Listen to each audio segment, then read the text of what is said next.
या आढावा बैठकीमध्ये अधिकाऱ्यांबद्दल आमदार सुरेश भुडे यांनी प्रचंड नाराजी व्यक्त केली। ही आढावा बैठक घेण्यात आली आणि त्याच्यामध्ये ज्या ज्या विभागांनी चांगली कामं केली होती राज्यामध्ये आपण 3 क्रमांकावर या ठिकाणी बक्षीस मिळवलं, त्याचाही सत्कार करण्यात आला। त्याच्यामध्ये शहरामधले जे काही रस्त्यांचे प्रॉब्लेम्स होते त्या बाबतीमध्ये राजूमामांनी नाराजी व्यक्त केली आणि अधिकाऱ्यांना सक्त सूचना आम्ही या ठिकाणी दिलेल्या आहे की 2 दिवसाच्या बैठक घेऊन जे आमदार मोद्यांनी सूचना केलेल्या आहेत त्याची तात्काळ कारवाई करावी।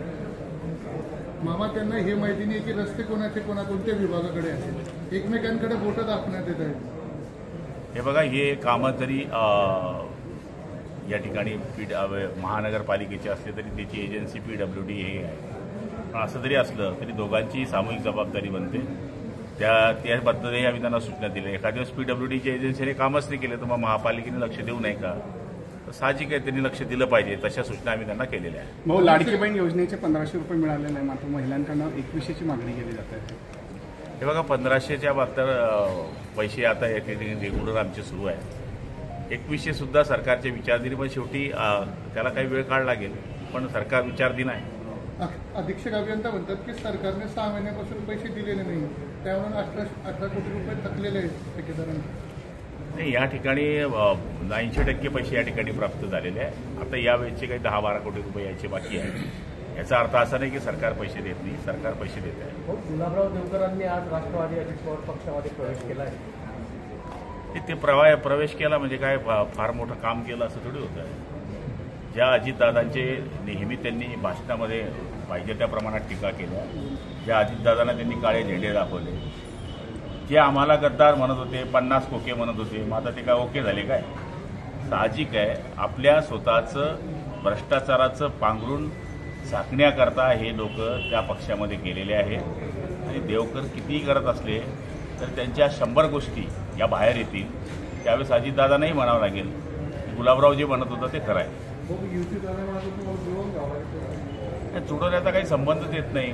मूळ धोरण असंच आहे की ज्या ठिकाणी शिवसेनेच्या विरुद्ध उमेदवार लढतात तर त्या ठिकाणी तुम्ही जळगाव जिल्ह्यामध्ये सगळ्या ठिकाणी जिथे शिवसेनेचे आमदार लढतात तिथे NCPने हे उमेदवार घेतलेले आहेत। कमीत कमी कन्सेंट एकनाथ शिंदे साहेबांचा घ्यायला पाहिजे होता।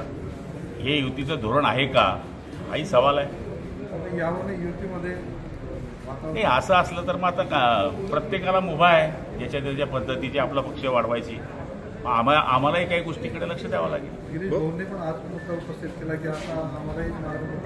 हे बघा, घेताना त्याचं चारित्र्य बघा। ज्या माणसाला 4 वर्ष शिक्षा झालेली आहे, ज्या माणसाने 10 कोटी रुपये मजूर फेडरेशनचे बुडून स्वतः खाल्लेले आणि ती कोर्टामध्ये केस चालली आहे, ज्या माणसाने इलेक्शन सुरू असताना 10 कोटी रुपये GDCC बँकेमधून विड्रॉल केले आहे, त्याच्याकरता इलेक्शन कमिशनकडे केस झालेली आहे, ज्या माणसाने मजूर फेडरेशन पूर्ण धुवून टाकलेलं आहे, त्याची सगळी जी पुंडावळी आहे, त्याची जी सगळे माणसं आहे, ते सगळे IT रिटर्न आहे, त्यांचे चौकशा सुरू आहेत, ते खातं योगायोगाने राष्ट्रवादीकडे आहे, त्याच्यामुळे त्यांनी हा प्रवेश केलेला आहे असं मला शंका आहे। त्याचप्रमाणे या ठिकाणी मजूर फेडरेशन हे जे आहे हे सहकार डिपार्टमेंटकडे आहे, JDCC बँक ही सहकार डिपार्टमेंटकडे जाते, त्यामुळे त्यांना वाटलं असेल की आपण तिथे गेल्यानंतर आपली घाण साफ होऊन जाईल, पण गुलाबराव पाटील ती घाण साफ होऊ देणार नाही, ती लोकांच्या समोर आणेल।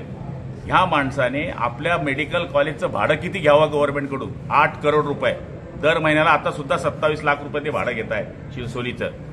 जे कीकडे आव आणायचा मी संत आहे, निवडणुकीच्या वेळेस लोकांकडून वर्गण्या घ्यायच्या, लोकांना दाखवायचं की मी किती गरीब झालोय।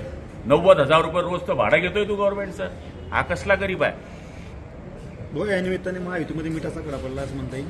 महायुतीचा विषय वरचे लोक बघतील, पण माझ्या माहितीप्रमाणे जिल्ह्याच्या ठिकाणी जे चित्र दिसत आहे तर शिवसेनेला तुम्ही चुकीच्या पद्धतीने अडचणीत आणण्याचा जो प्रयत्न करतायत तर शिवसेना अडचणीत येणार नाही। यांच्या छातड्यामध्ये भगवा झेंडा घालून आम्ही निवडून आलेलो आहे, त्यामुळे यांनी कितीही त्यांना घेतलं तरी जो बस्या बैल असतो तो बशाच असतो। दीपक केसरकर म्हणता यापुढे मी राजकारणातून संन्यास घेईन। कोण? दीपक केसरकर। मग ते मला माहित नाही त्यांचा संन्यास कुठे।